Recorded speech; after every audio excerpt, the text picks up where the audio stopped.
okay, you asked me not to go into relationship. How am I going to know the behaviors of guys? How am I going to know the behaviors of girls? This and that. All right, so we answering all these questions today. The best age to go into relationship is first the age you discover God. The age you discover that God is love. God is the true meaning of love. And love is an action word. God was the first person to demonstrate love by giving us Jesus Christ. So to love is to give. To love is to do. Love is an action word, is a verb, is a doing word. If you are not ready to give in that relationship, if you are not ready to give your all in that relationship, don't go into love yet. Don't go into love yet. How much of God do you know? What revelation of God do you have? Who is God to you? How much do you love Him? Of course, you know He loved you first, even when you have not loved yourself. He loved you first. Now, how much of God do you know to give up that relationship when He's asking you to sin against God? How much can you resist that temptation? Your knowledge of God, what He wants, what He likes, how He speaks, the environment He loves to be, His personality is what will make you to turn down that advance, to walk out of that relationship when it's affecting your relationship with God. So how much of God do you know that can help you to overcome the pressures that might want to come up from that relationship you're about to go into? As a matter of fact, if you don't know God, then you have no business with love, because God is the one who can teach you how to love right, not with the love of this world. Secondly,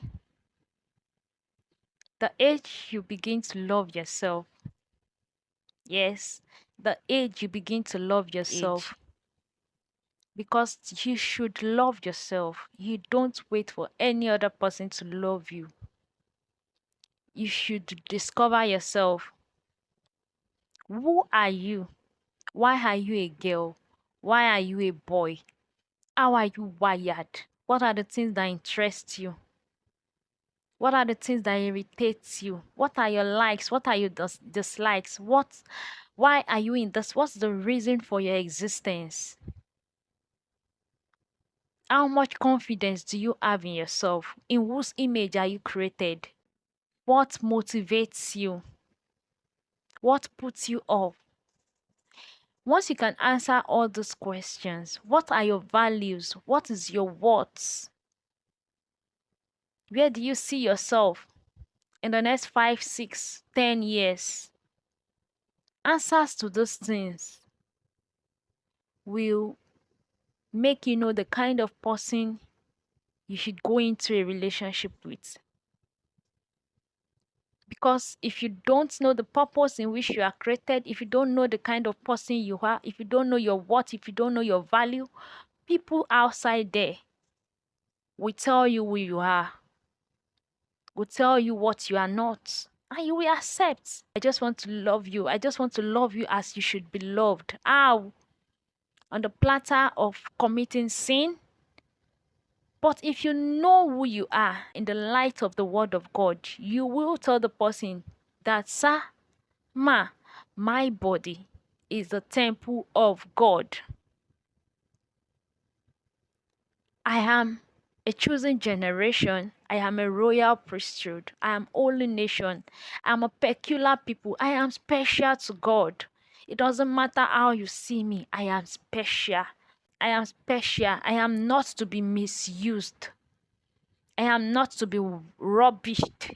My body is not to be rubbished. You know who you are. You have this confidence. You are not waiting for attention or validation from men or from women to know who you are. You carry yourself. It doesn't matter how you look. It doesn't matter if you are a secondary school girl and you are on a low cut like I am now, right? It takes a lot of confidence for me to be on low cut and still come to the screen to do this I'm doing. If I don't have a confidence in myself, if I have not discovered myself, I will be having some form of inferiority complex. I can go about as I am because I know who I am. It's far beyond what you are saying. It's far beyond my physical looks. I know who I am. I am royalty. I am a great person. I am an influencer. I am a light of the world. Yes, so I will not do anything short of that because the light shines in darkness and darkness comprehends it not. I am light. I am a blessing. I cannot rubbish myself for me to please you. You don't have to wait for somebody to tell you you are beautiful or you are wise or you are intelligent. Okay, thank you. Whatever other people tells you is a compliment. 3. Accountability. Can you inform your parents or spiritual parents about your feelings or about your conviction or about the person you are you have feelings for or you have conviction about? At that age you feel you're feeling somehow and you feel you can talk to somebody, you can talk to your parent, not to your friends, to your parents and spiritual parents. At that very age you understand what accountability is. Proverbs chapter 11 verse 14b says, in the multitude of counsel there is safety. It is wisdom to have counselors around you before you go into that relationship, because I tell you, having them is safety and it's wisdom. You will not fall. They'll be able to guide you because they have been there. They have the experience. They can even go to God in prayer for you. Or is the person ready to carry his or her parent along, or spiritual parent, or is the person ready to see your parent or spiritual parent before going ahead in that journey? Because in this kingdom we don't do secret courts. There's nothing secret about us. You are too beautiful to be hidden. You are too handsome to be hidden. So don't allow anybody to say, okay, we want to keep it. We don't want anybody to know about this for now. No. It shows how irresponsible the person is. How stable are you? You know yourself than any other person do. How stable are you? Spiritually, how stable are you? Physically, how stable are you? Emotionally, how stable are you? Do you break down easily? Does things affect you easily? Financially, how stable are you? So I made a video about 3 things to do before getting married. You can go watch it for you to understand the financial aspects. How stable are you morally? How much can you help the person when he's down or when she's down? Will you not break down when the person break down? If he doesn't call, will you not scatter all your schedules for the day? If he shouts at you, will you not scatter all your schedules for the day? Can your head be above water?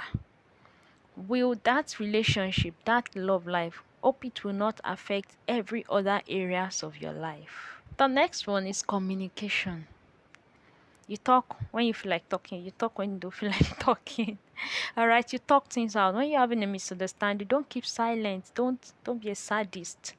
Okay, let me use myself as an example. I used to keep to myself a lot. I don't tell my parents things and all that. And my mom will be like, you want to go into marriage? Is this how you're going to do in marriage? Not African mothers, the way they do. But I had to talk to myself that, okay, Esther, you're going into marriage. That means that you need to put away all those bad habits. You must not give up easily in marriage. There's no giving up in marriage. You need to talk things through. Don't just keep silent. Even when you don't feel like talking, when you are so hot, yeah, you can keep silent when you are angry, but when you are in a much better mood, bring it up. Bring up the conversation. Let the person know that what he did to you or what he said to you, you don't like it. And vice versa. Don't shy away from conversations. Don't run away from conversation. Always know that you need to talk things through. All right, let me give you this hint. If you have somebody you are in a relationship with and it's okay without calling you for a day, 2 days, 3 days, my dear, that's not the best. What it means is that the person is too busy for you or the person is tired of you.